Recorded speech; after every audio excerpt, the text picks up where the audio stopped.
Hey, what's going on, my fellow dadpreneur? How's it going? Let's talk about making your kids eat everything that's on that plate, right? It's something that I've been not struggling with, but working with.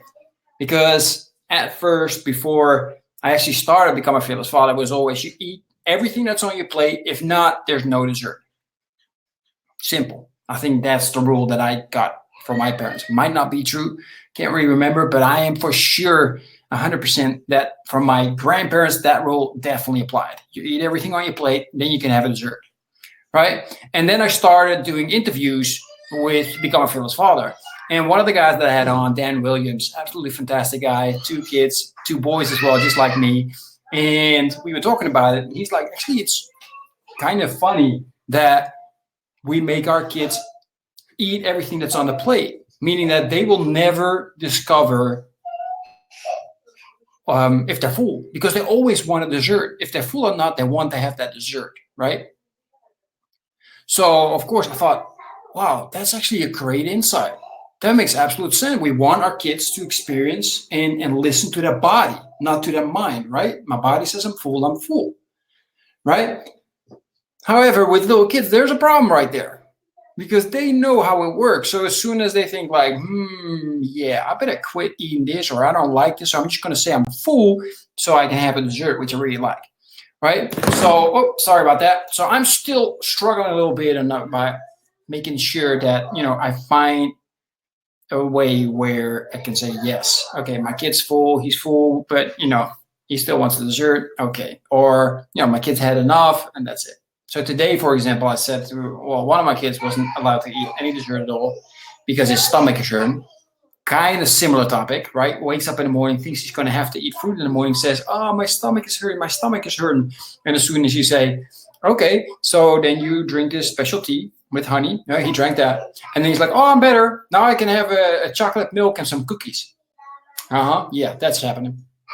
So kids are really resourceful, and we as parents have to look like, okay, where is he trying to trick me into getting something that he really likes, in comparison to how can I make sure that, if he has a stomach ache, he doesn't do anything crazy. So since my 6-year-old has been saying for like 4 days, 5 days in the morning, like, oh, my stomach hurts. Today I said, your stomach hurts? Absolutely great. So today only toasted bread and white rice. That's it. Nothing else. You can have water, and you can have this special tea that we have for you and for the stomach, and that's it.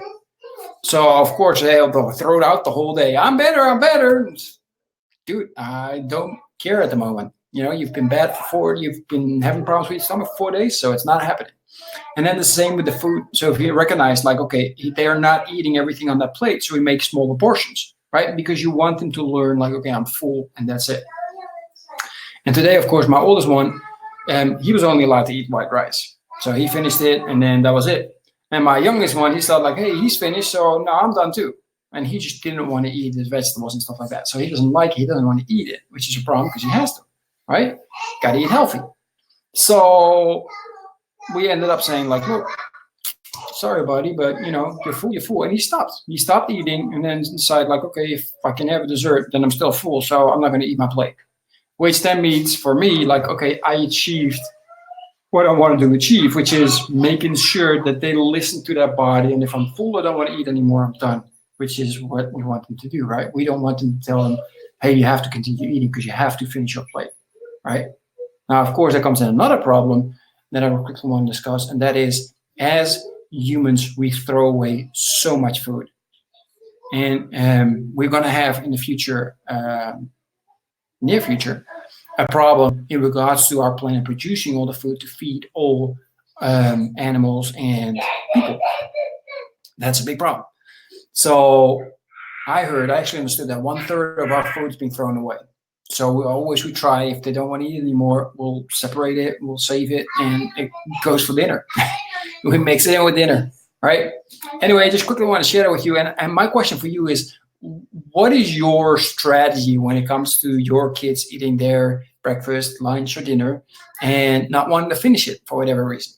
let me know. I'm really interested. I'm always trying to learn new strategies to apply with my kids. I just actually learned a real cool strategy from a lady that I saw her live, and in regards to them actually just eating because their kids didn't want to eat. Anyway, thank you so much. Appreciate all of you. Let me know again in the comment section. What is your strategy in regards to making sure that your kids eat? Thank you. Have a fantastic day, and I'll talk to you soon. Bye-bye.